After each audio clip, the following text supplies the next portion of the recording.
Hey guys, welcome back to the channel. Well, this here is one of my Bitmain Antminer L7s, more specifically the 9050 version. And this is a Scrypt miner, which means you get paid out in Dogecoin and also in Litecoin. And we have a problem. Let me show you. Listen up, miners. I gotta ask, what mining pool do you have your ASICs on? Now the bigger question, why? Reliability, security, profitability, and uptime are must-haves for serious crypto miners.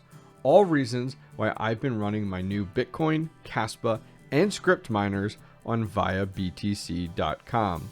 ViaBTC.com has a unique, one-of-a-kind mining mechanism called smart mining, which unlocks higher returns for Bitcoin and Bitcoin Cash miners.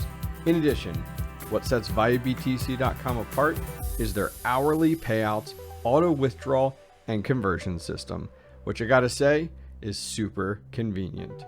Go check out ViaBTC.com today via the link in today's video description and tell them the hobbyist miner sent you.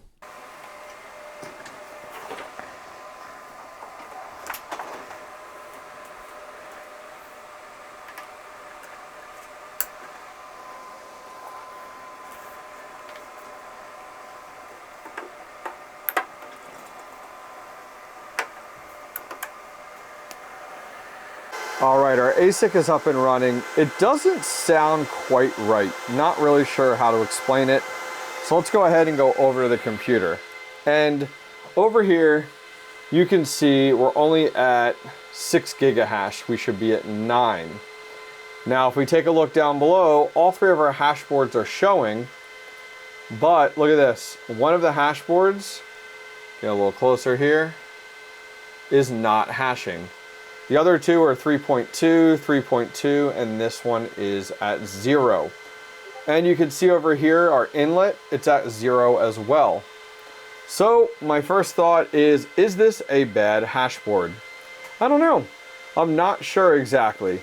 So let's go ahead and try one hashboard at a time to see exactly what's going on. All right, so each of the hashboards is showing, so that's really good. Now, the one hashboard could be bad. That's kind of my first thought, is like, all right, was that first hashboard bad? My other thought was like, do I have a bad port on my control board? So what you can do is you can run these off of one hashboard, is my understanding. So let's kind of get this opened up and take a look. So I have a few last screws here on the back side. And then we're kind of going to lead this lid off. And you just got to be careful running this with the lid off, because I hate to get a little shock. That would be really bad. So this is a used L7. I purchased it used. It had been run for quite a few years. I don't even know if the person I had bought it from originally, can I get it off? There we go. If the person I bought it from originally had even owned it brand new, or if they bought it used as well. All right, so we got everything opened up, and it may look like a lot, but honestly, ASICs are super simple. Your control board here, which is pretty much your brains, each of these white ribbon cables goes to a different hashboard. So 1, 2, and 3 hashboards. We then have our fans coming directly in here. No specific spot there. We have power coming from our power supply to the control board to power it.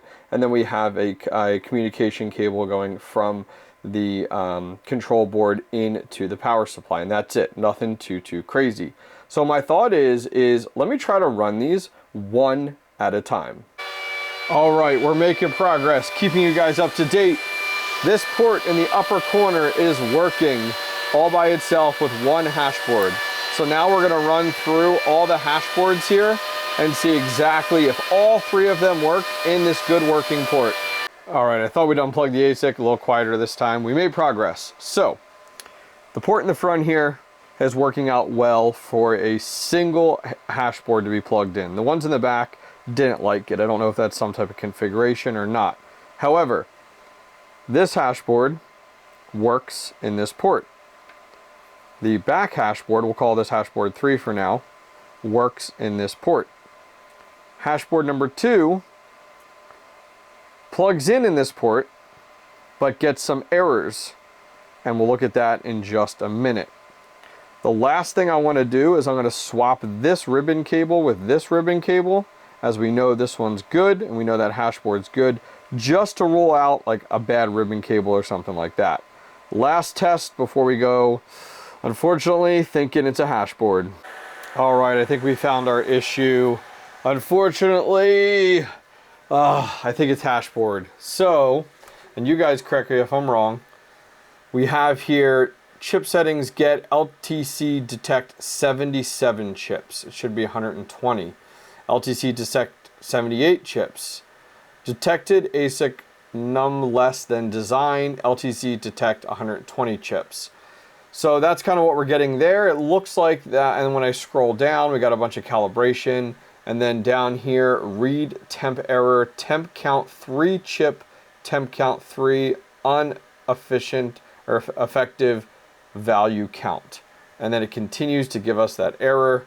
When we go back to the miner here, it is once again, it says 120 for our chips. It's not hashing at all though. Doesn't show anything here. So I think we have a bad Hashboard. Let me try to get the other 2 Hashboards in place with this one disconnected, and then we have to decide what to do from here.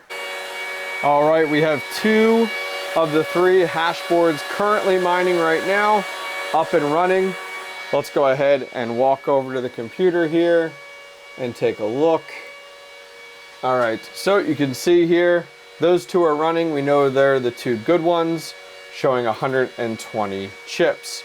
Now, I started to take a look at on Bitmain's site on their repair information. Wow, like, talk about a wall of text. Not a super simple process. I did open a repair ticket with them. I'm waiting to hear back. I did find in their documentation how much does a repair cost. So scrolling down, of course it's out of warranty. This thing is several years old.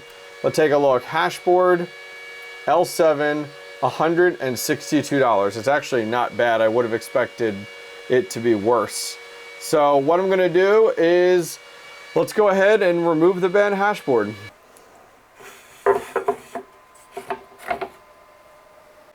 All right, removed the problematic Hashboard.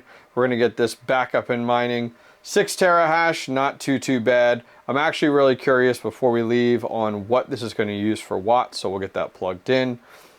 Here is the problematic Hashboard here.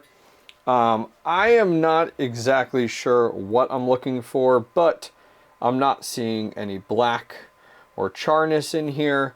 None of these heat sinks are super loose. I kind of went through it and kind of like tested and tried to wiggle all of them, and not seeing anything super problematic here that I can see with, you know, an untrained eye. I did think about like taking off the heat sinks and, you know, reapplying thermal paste to it, but I think we'll play it safe. I'm waiting to hear back right now from Bitmain. I submitted a ticket. I provided them the logs. They thankfully do allow you to just send the Hashboard, which will be really nice and work out versus having to send the entire machine.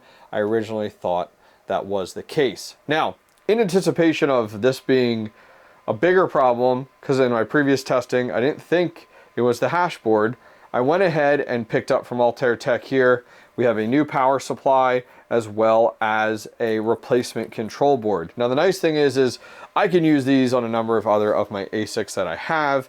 If need be, I do have another L7, so that'll work out well.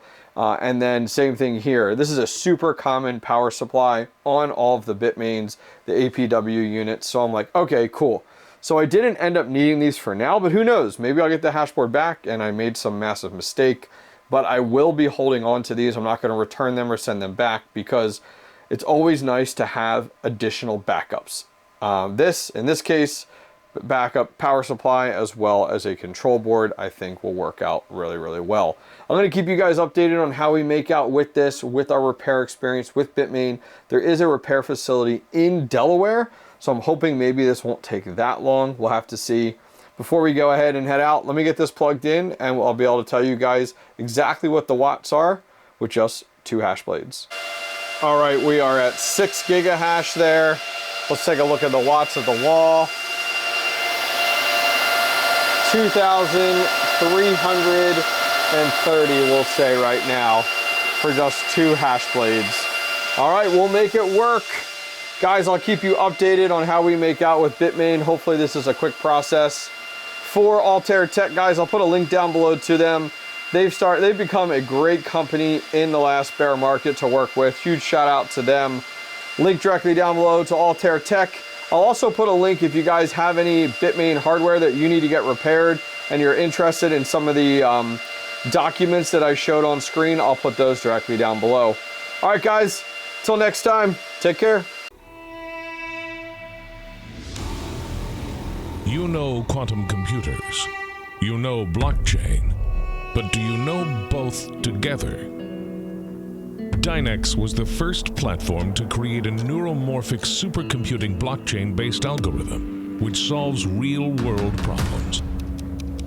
And the best part? Anyone can post a job, whether a company from the Global 2000, a machine learning job, or fintech and pharmaceutical. And if you don't want to program it yourself, get an expert directly at the marketplace.